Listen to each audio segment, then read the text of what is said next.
प्यारे बच्चों, आज हम कक्षा 12 हिंदी पाठ्य पुस्तक आरोह भाग 2 में संकलित कवि कुंवर नारायण द्वारा रचित कविता बात सीधी थी पर का अध्ययन करेंगे। सबसे पहले हम कविता परिचय की यदि बात करें तो कवि कुंवर नारायण द्वारा रचित कविता बात सीधी थी पर कवि के कविता संग्रह कोई दूसरा नहीं में संकलित है। तो यह एक महत्वपूर्ण बात है कि प्रस्तुत कविता कवि के काव्य संग्रह कोई दूसरा नहीं में संकलित है। दूसरी महत्वपूर्ण बात कविता परिचय की वह यह है कि इसमें कथ्य के द्वंद्व उकेरते हुए भाषा की सहजता की बात की गई है। यानी कवि ने इस कविता के माध्यम से बताया है कि हमें अपनी बात या अपनी कविता रचते समय भाषा की सहजता और सरलता का ध्यान रखना चाहिए।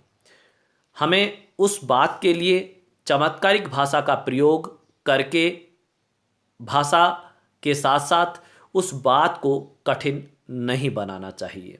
इससे बात या कविता अपना मूल भाव खो देगी। तीसरी जो महत्वपूर्ण बात है पाठ परिचय की वह यह है कि हर बात के लिए कुछ खास शब्द नियत होते हैं। नियत का अर्थ होता है निश्चित। ठीक वैसे ही जैसे हर पेज के लिए एक निश्चित खांचा होता है। हम देखते हैं कि हम जो पेज कसते हैं किसी खांचे में तो वह हर किसी खांचे में नहीं बैठता। हर पेज के लिए एक खांचा निश्चित होता है, वह उसी में कसावट के साथ कसा जाता है। ठीक वैसे ही हर बात के लिए विशेष शब्द होते हैं। उन शब्दों का चयन कर कर ही हम बात के मूल अर्थ को अभिव्यक्त कर सकते हैं। चौथी जो महत्वपूर्ण बात काव्य परिचय की है वह यह है कि अब तक जिन शब्दों को हम एक दूसरे के पर्याय के रूप में जानते रहे हैं उन सबके भी अपने अर्थ होते हैं। यानी अब तक हमने पर्यायवाची के नाम से बहुत सारे शब्दों के एक एक चीज़ के कई शब्दों का उदाहरण हमने देखा जिनको हम पर्यायवाची कहते हैं। किंतु हमें यह समझना होगा कि हर बात के लिए सभी पर्यायवाचियों में से हर एक शब्द का प्रयोग उस बात के लिए हम नहीं कर सकते, क्योंकि उन शब्दों का अर्थ अलग अलग होता है। जैसे उदाहरण के लिए कमल के लिए नीरज और पंकज दोनों शब्दों का प्रयोग किया जाता है, किंतु पंकज और नीरज कमल के अभिप्राय या कमल के का अर्थ देने वाले होते हुए भी दोनों में अंतर है। नीरज अर्थात स्वच्छ जल में उत्पन्न होने वाले कमल, जबकि पंकज, पंक का अर्थ होता है कीचड़, यानी कीचड़ से युक्त जल में उत्पन्न होने वाले कमल को पंकज कहा जाता है। अब यहाँ हमने देखा कि पंकज और नीरज कमल के पर्यायवाची होकर भी दोनों का अर्थ अलग है। अतः हर बात के लिए हर पर्यायवाची का प्रयोग नहीं किया जा सकता। इस बात का ध्यान रखना चाहिए। यह कवि ने कविता में बताया है। आगे कवि बताता है कि अगले बिंदु के रूप में कहता है कि अच्छी बात या अच्छी कविता का बनना सही बात का सही शब्द से जुड़ना होता है, और जब ऐसा होता है तो किसी दबाव या अतिरिक्त मेहनत की जरूरत नहीं होती, वह सहूलियत के साथ हो जाता है। सही बात को सही शब्दों के माध्यम से कहने से ही रचना प्रभावशाली बनती है। तो ये महत्वपूर्ण बात कवि ने बताया। कवि कहना चाहता है कि आप जो भी कोई बात कहना चाहते हैं या कोई एक अच्छी कविता लिखना चाहते हैं तो उनके लिए जो उपयुक्त शब्द हैं उनके साथ उनका जोड़ना जरूरी है। यानी आपकी बात या आपकी कविता के लिए जिन शब्दों के लिए की ज़रूरत है उन शब्दों से उनका जोड़ना जरूरी है। अगर आपने ऐसा कर दिया, सही बात के लिए सही शब्दों का चयन कर लिया, तो आपको अतिरिक्त मेहनत या दबाव की आवश्यकता नहीं पड़ेगी। आपकी वह रचना या बात प्रभावशाली बन जाएगी। और यदि आपने चमत्कार पूर्ण भाषा का प्रयोग किया तो उस बात के साथ साथ वह भाषा भी जटिल होती चली जाए। बच्चों, कवि कुंवर नारायण की कविता बात सीधी थी पर का अध्ययन और उसका वाचन हम आरंभ करें उससे पहले एक उदाहरण देखकर हम समझेंगे कि किस प्रकार शब्दों के चमत्कार पूर्ण प्रयोग से बात का मूल भाव या तो समाप्त हो जाता है या अपना प्रभाव नहीं छोड़ पाता। तो यहाँ दो पंक्तियाँ हिंदी साहित्य के रीतिकाल के लोकप्रिय कवि भूषण द्वारा रचित हैं। प्रस्तुत पंक्तियों में कवि की शब्दों की बाजीगरी या उनका चमत्कारपूर्ण प्रयोग देखा जा सकता है, जिसका अर्थ लगाना एक सामान्य पाठक के लिए सहज या सरल नहीं है। हम देखेंगे, कवि कहता है कि ऐल फैल खैल भैल, खलक में गैल गैल, गजन की ठेल पेल सैल उलसत है। यानी यहाँ शब्दों की जो बाजीगरी देखने को मिलती है, जो चमत्कारपूर्ण प्रयोग है, उसको एक बार नज़र डालने से उसका अर्थ लगाना बड़ा कठिन होता है। अब इस प्रकार के शब्दों में यदि हम अपनी बात कहेंगे तो बात का अर्थ नहीं निकाल पाए। अब देखो, इन पंक्तियों का एक सामान्य अर्थ क्या है। इन पंक्तियों का अर्थ है, हाथियों की काया इतनी विशाल है और उन हाथियों की संख्या इतनी अधिक है कि रास्ते सकरे से लगने लगते हैं। मतवाले हाथियों के चलने से और उनका धक्का लगने से रास्ते के दोनों ओर जो पहाड़ खड़े हैं वे उखड़कर गिर रहे हैं। तो यहाँ कवि कहना चाहता है कि एक तो हाथियों का शरीर बहुत विशाल है, दूसरा कि उनकी संख्या बहुत ज़्यादा है हाथियों की। अब वो जब दो पहाड़ों के बीच से जब निकल रहे हैं तो उन मतवाले हाथियों के चलने से और उनका आपस में धक्का लगने से रास्ते के दोनों ओर जो पहाड़ खड़े हैं वो उनके धक्के से उखड़ कर गिरने लग गए। अब ये सामान्य अर्थ सामान्य भाषा में भी कवि कह सकता था, लेकिन यह शब्दों की बाजीगरी चमत्कार पूर्ण वाक्य शब्द प्रयोग द्वारा इन पंक्तियों को कठिन बना दिया, जिससे उसका मूल भाव, उसका मूल कथ्य पाठक के लिए प्राप्त करना कठिन होता है। तो यहाँ कवि कुंवर नारायण यही कहना चाहते हैं कि हमें जो बात कहनी है उसके लिए हम सरल और सहज शब्दों का चयन करें जो उस बात के लिए बने हैं। अधिक चमत्कारपूर्ण प्रयोग के चलते हम उस बात के मूल अर्थ को ही गवा बैठेंगे। अब हम कवि के प्रस्तुत कविता पर आते हैं और इसका वाचन करते हुए एक एक पंक्ति का अर्थ समझेंगे। सबसे पहले वाचन करते हैं।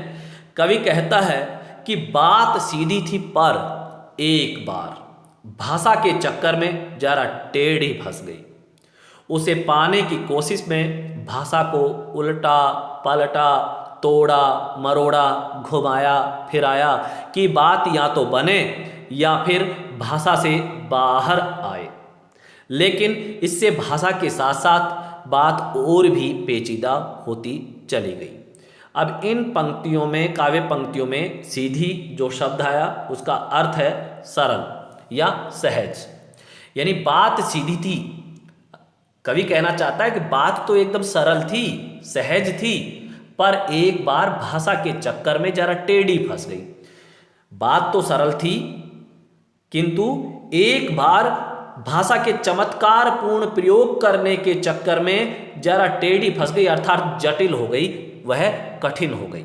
यह चक्कर शब्द का अर्थ है प्रभाव, यानी भाषा के प्रभाव में वह टेढ़ी फंस गई यानी कठिन बन गई। कवि कहना चाहता है कि जो सीधी सरल बात वो कहना चाहता था वह उसको सरल शब्दों के माध्यम से कह सकता था, लेकिन समाज के लोगों को, वहां सुनने वाले, कविता को सुनने वाले लोगों को देखकर कवि उनके प्रभाव में आकर भाषा के चमत्कार पूर्ण प्रयोग से अपनी बात को प्रभावी बनाने के चक्कर में उस बात को और जटिल बना बैठता है, कठिन बना बैठता है। तो जरा टेढ़ी फंस गई यानी बुरा फंस गई। अब उस बात का अर्थ निकल नहीं पा रहा था। तो यहाँ टेढ़ी फंसना एक मुहावरा भी है जिसका अर्थ बुरा फंसना है। उसे पाने की कोशिश में भाषा को उलटा पलटा, तोड़ा मरोड़ा, घुमाया फिराया, यानी कवि कहना चाहता है कि अब उस बात को, जो सरल बात थी, उस बात के मूल अर्थ को प्राप्त करने के लिए कवि ने अब उस भाषा को कई प्रयोग किए, उसके साथ उसको उल्टा पलटा, तोड़ा मरोड़ा, यानी कि कई शब्दों को, नए नए शब्दों का प्रयोग करके देखा, वाक्यों या वाक्यांशों आदि को उलट पलट कर देखा कि इस बात का मूल अर्थ श्रोताओं तक चला जाए, लेकिन वह संभव नहीं हुआ। और कवि चाहता था कि बात या तो बने या फिर भाषा से बाहर आए। कवि चाहता था उसको खूब प्रयोग करके शब्दांशों, वाक्यों या वाक्यांशों का उलटफेर प्रयोग करके कि या तो बात का मूल अर्थ निकले, बात का मूल भाव अभिव्यक्त हो, या फिर वह इस भाषा के चक्कर से बाहर आ जाए, यानी इस भाषा के प्रभाव में जो बात का मूल अर्थ खत्म हो रहा है या वह इससे बाहर आ जाए। लेकिन इससे भाषा के साथ साथ बात और भी पेचीदा होती चली गई। पेचीदा, कठिन, जटिल होना, कठिन होना या मुश्किल होना। कवि कह रहा है कि लेकिन इससे जो कवि ने प्रयोग किए, जो तोड़ मरोड़ कर, उल्टा पलटा, घुमा फिरा के जो भाषा के साथ प्रयोग किए, कह रहे इससे भाषा के साथ साथ बात और भी कठिन होगी। भाषा तो कठिन हो ही गई, जो बात थी उसको समझना अब और ज़्यादा कठिन हो गया, और भी पेचीदा हो गई। तो यहाँ कुछ जो शब्द आए, जैसे हम देखेंगे कि ऊपर टेढ़ी फंसना, ये मुहावरा है, ठीक है। और इसके अतिरिक्त अगर हम आगे बढ़ें तो यहाँ पेचीदा जो शब्द है, इसका पेचीदा होना, कठिन होना या जटिल होना। अब इस काव्य पंक्तियों की अगर हम बात करें तो यहाँ काव्य पंक्तियों का एक बार व्याख्या करते हैं पुनः। कवि कहता है कि कवि जो मूल बात जो कथ्य था, बात का जो कहना चाहता था वह सीधी और सरल थी, किंतु कवि ने समाज को देखते हुए उसे प्रभावी भाषा के रूप में प्रस्तुत करना चाहा।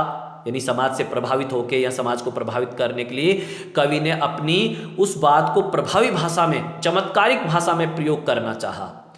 भाषा के चक्कर में भावों की सहजता नष्ट हो गई।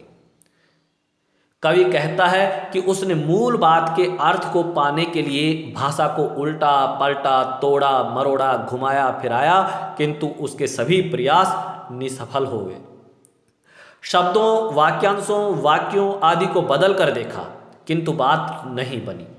कवि ने कोशिश की कि या तो इस प्रयोग से उसका काम बन जाए या फिर वह भाषा के उलटफेर के जंजाल से मुक्त हो सके, परंतु कवि को कोई भी सफलता नहीं मिली।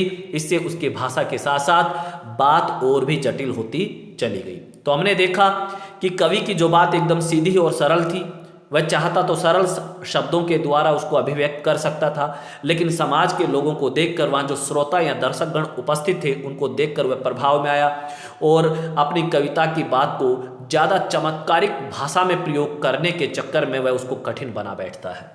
फिर उसके मूल कथ्य को अभिव्यक्त करने के लिए वह कई प्रयोग करता है, शब्दों, वाक्यांशों, वाक्यों आदि को बदल कर देखता है, नए नए प्रयोग करता है, नए नए पर्यायवाची शब्दों का प्रयोग करता है, लेकिन इससे बात और बिगड़ जाती है और बात, भाषा के साथ साथ वह बात कठिन होती है। प्रस्तुत काव्य पंक्तियों में यदि हम देखें काव्य सौंदर्य की बात, तो यहाँ कवि ने भाषा की जटिलता पर कटाक्ष किया है कि भाषा को कठिन नहीं बनाना चाहिए। दूसरी बात कि यहाँ भाषा सरल, सहज, साहित्यिक खड़ी बोली का प्रयोग हुआ है। काव्यांश की रचना मुक्त छंद में है। टेढ़ी फंसना, पेचीदा होना, मुहावरों का बहुत सुंदर प्रयोग हुआ है। साथ साथ में पुनरुक्ति प्रकाश अलंकार है। तो ये काव्य सौंदर्य की बात है। अब आगे काव्य पंक्तियां हम यदि देखें तो आगे कविता में कवि कहता है कि सारी मुश्किल को धैर्य से समझे बिना मैं पेच को खोलने की बजाय उसे बेतरह कसता चला जा रहा था, क्योंकि इस कर्तव्य पर मुझे साफ सुनाई दे रही थी तमाश बिनों की शाबाशी और वाह वाह। आखिरकार वही हुआ जिसका मुझे डर था। जोर जबरदस्ती से बात की चूड़ी मर गई और वह भाषा में बेकार घूमने लगी। तो यहाँ कर्तव्य शब्द आया जिसका अर्थ है चमत्कार। तमाशबीन, दर्शक या तमाशा देखने वाले लोग, बेतरह, बुरी तरह, और पेच यानी एक उलझन ऐसी कि जिसके आधे भाग पर चूड़ियाँ होती हैं उसको पेच कहते हैं।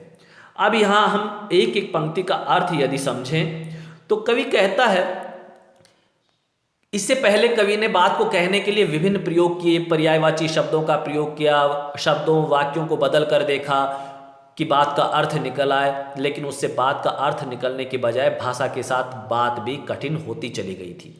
तो आगे कवि कहता है कि सारी मुश्किल को धैर्य से समझे बिना मैं पेच को खोलने की बजाय उसे बेतरह कसता चला जा रहा था। कवि ने उदाहरण देके, एक तरह से दृष्टांत देके उदाहरण दिया है कि मैं इस सारी परेशानी को, सारी मुश्किल को धैर्यपूर्वक समझे बिना ही पेच खोलने की बजाय, यानी बात का अर्थ निकालने के स्थान पर उसे बेतरह कसता चला जा रहा था। यानी कि जिस तरह से पेच को खोलकर फिर से ध्यानपूर्वक, धैर्यपूर्वक उस परेशानी को समझकर उसको कसने की कोशिश करनी चाहिए, मैं उस मुश्किल को, उस जटिलता को धैर्य से समझे बिना उस बात के अर्थ को निकालने की कोशिश में उसको बेतरह, यानी बुरी तरह उसको प्रयोग उसके साथ करता चला जा रहा था, उसको कसता चला जा रहा था। क्योंकि इस कर्तव्य पर मुझे साफ सुनाई दे रही थी तमाशबिनों की शाबाशी और वाहवाह। कवि कह रहा है कि मैं जो नए नए प्रयोग कर रहा था शब्दों के, अपनी बात को कहने के लिए जो चमत्कारिक भाषा का प्रयोग मैं कर रहा था, तो कह रहे कि इसके लिए, इस कर्तव्य पर, इस चमत्कारिक प्रयोग पर मुझे जो दर्शक और श्रोतागण वहां थे उनकी आवाज साफ साफ सुनाई दे रही थी कि वे मेरी प्रशंसा कर रहे थे, वे मुझे प्रोत्साहित कर रहे थे और चमत्कारिक भाषा के प्रयोग के लिए। आखिरकार वही हुआ जिसका मुझे डर था। कवि कहता है आखिरकार वही हुआ जिसका मुझे डर था, जोर जबरदस्ती से बात की चूड़ी मर गई। कवि कहता है कि आखिर में फिर वही हुआ जो होना था, जिसका मुझे पहले ही डर था, और वह यह है कि कहीं बात का मूल भाव समाप्त ना हो जाए, और वही हुआ। कवि ने ज्यादा जोर जबरदस्ती की, बात की चूड़ी मर गई, अर्थात बात का मूल अर्थ समाप्त हो गया, बात का मूल भाव अपना प्रभाव खो चुका था। यहां किसी भी पेच के साथ जब हम उसको कसने के लिए जबरदस्ती करते हैं तो उसकी चूड़ी मर जाती है और फिर वह पेच उसमें फ्री होकर उसमें घूमने लगता है। तो यहां पर बात के ऊपर उस पेच की बात को लागू कर कहा गया है कि मैं जो नए नए प्रयोग बात पर कर रहा था भाषा के, उससे, उस बात के साथ जो जबरदस्ती मैंने की, उससे बात की चूड़ी मरना। चूड़ी मरने का अर्थ यहां पर है कि बात का मूल अर्थ समाप्त हो गया, बात का जो मूल भाव था, जो बात कहनी थी, वह अर्थ मैं गवा बैठा। तो बहुत सुंदर प्रयोग यहां कवि ने पेच और उसके खांचे के साथ, बात के साथ बैठाया है। तो बहुत सुंदर कविता यहां बन पड़ी है। आगे कवि कहता है और वह भाषा में बेकार घूमने लगी। जिस तरह से हम किसी खांचे में पेच जब नहीं कसता है तो उसके साथ जबरदस्ती करके उसको कसने की कोशिश करते हैं और इससे उस पेच की जो चूड़ी होती है वह मर जाती है, और फिर वह क्या होता है कि वह पेच उस खांचे में एकदम फ्री होकर घूमने लगता है, फिर उसमें वो कसावट नहीं होती। वैसे ही कवि कहता है कि मैंने अपनी बात के साथ जो जोर जबरदस्ती की उसका अर्थ निकालने के लिए, उससे उस बात का मूल अर्थ समाप्त हो गया और वह भाषा में बेकार घूमने लगी, अर्थात बिना अर्थ के ही वह बात घूमने लगी। प्रस्तुत पंक्तियों की अगर व्याख्या पुनः हम देखें तो कवि कहता है कि मैंने सारी मुश्किल को धैर्य से समझे बिना बात को भाषा के माध्यम से अधिक चमत्कारपूर्ण बनाने लगा, इसलिए मैंने शब्द को वहां से कसना शुरू कर दिया। पर्यायवाची शब्दों को ढूंढ ढूंढ कर उनका प्रयोग करने लगा, ठीक उसी तरह जैसे किसी पेंच को खोलने की बजाय बेतरतीब कसा जाए। इससे भाषा और कठिन हो गई। श्रोता मेरी शब्दों की बाजीगरी पर अभिभूत थे, यानी आनंद प्राप्त कर रहे थे। वे मुझे प्रोत्साहन दे रहे थे, उसकी प्रशंसा कर रहे थे, और आखिर वही हुआ जिसका कवि को डर था। जैसे पेंच के साथ जबरदस्ती करने से उसकी चूड़ियां समाप्त हो जाती हैं, उसी प्रकार शब्दों के जाल में उलझकर कवि की बात का मूल भाव समाप्त हो गया और वह बनावटीपन में ही खो गई, उसकी अभिव्यंजना समाप्त हो गई। काव्य सौंदर्य की बात यदि हम करें तो प्रस्तुत पंक्तियों में कवि धैर्यपूर्वक सरलता से काम करने की सलाह दे रहा है कि हमें किसी भी परेशानी को, मुसीबत को पहले धैर्यपूर्वक समझना चाहिए और समझने के बाद सहजता और सरलता से कार्य करना चाहिए। वह में पुनरुक्ति प्रकाश अलंकार है। पेच कसने के बिंब से कवि का कथ्य प्रभावी बन गया। बेतरह विशेषण एकदम सटीक है। कर्तव्य शब्द में व्यंग्यात्मकता का भाव निहित है। लोकप्रिय उर्दू शब्दों जैसे बेतरह, कर्तव्य, तमाशबीन, साफ आदि का सुंदर प्रयोग हुआ है और प्रस्तुत कविता मुक्तक छंद में लिखी गई है। आगे काव्य पंक्तियों में कवि कहता है कि हार कर मैंने उसे कील की तरह उसी जगह ठोक दिया, ऊपर से ठीक ठाक पर अंदर से न तो उसमें कसाव था।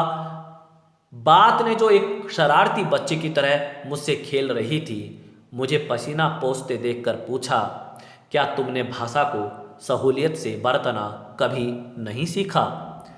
तो यहाँ अब इन पंक्तियों का अर्थ यदि हम देखें, कवि कहता है कि हार कर मैंने उसे कील की तरह उसी जगह ठोक दिया। कवि कहता है कि कवि ने बहुत कोशिश की कि उस बात के मूल अर्थ को वो निकाले, और उस मूल अर्थ को निकालने में जो उसने चमत्कारिक प्रयोग किए, नए नए पर्यायवाची शब्दों का प्रयोग किया, क्लिष्ट और कठिन भाषा का प्रयोग किया, उससे उसका अर्थ नहीं निकल पाया। और जब कवि थक गया, हार गया, तो उसने उस बात को उसी तरह ठोक दिया जैसे किसी कील को ठोक दिया जाता है। यानी पेच जब किसी खांचे में फिट नहीं बैठता है और हार कर हम उसको केवल उसको ठोक देते हैं, ठीक वैसे ही कवि ने उस बात का जबरदस्ती प्रयोग करके उसके साथ उसे कील की तरह एक जगह ठोक दिया। ऊपर से वह ठीक ठाक नजर आ रही थी। यानी जो कविता लोगों के बीच कवि कहना चाहता था, जो बात कहना चाहता था, वह ऊपर से तो ठीक ठाक कविता नजर आ रही थी, लेकिन पर अंदर से न तो उसमें कसाव था। यानी उस कविता में, उस बात में गंभीरता नहीं थी। बात ने, और फिर इससे क्या होता है, अब वही बात एक शरारती बच्चे की तरह कवि से पूछती है। तो बात ने जो एक शरारती बच्चे की तरह मुझसे खेल रही थी। कवि कहता है कि वह बात जो एक शरारती बच्चे की तरह अब तक मेरे साथ खेल रही थी, मुझे पसीना पोंछते देखकर, क्योंकि मैं थक गया था, हार गया था, पसीना मैं पोंछने लगा, तो वह बात एक शरारती बच्चे की तरह जो मेरे साथ खेल रही थी, उसने मुझसे पूछा कि क्या तुमने भाषा को सहूलियत से बरतना कभी नहीं सीखा? उसने मुझसे पूछा कि क्या तुमने भाषा को सरलता और सहजता से प्रयोग करना कभी नहीं सीखा? यह जोर शब्द आया जिसका अर्थ बल, कसाव, खिंचाव या गहराई, सहूलियत, सहजता, सुविधा। बरतना का अर्थ व्यवहार में लाना, चूड़ी मरना, पेच कसने के लिए बनी चूड़ी का नष्ट हो जाना, और बात के संदर्भ में कथ्य का मुख्य भाव समाप्त हो जाना या मूल भाव समाप्त हो जाना।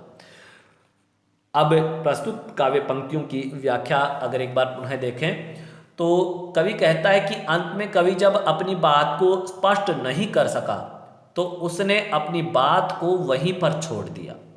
जैसे पेच की चूड़ी समाप्त होने पर उसे कील की तरह ठोक दिया जाता है, ऐसी स्थिति में कवि की अभिव्यक्ति बाहरी तौर पर कविता जैसी लगती थी, परंतु उसमें भावों की गहराई नहीं थी, शब्दों में ताकत नहीं थी।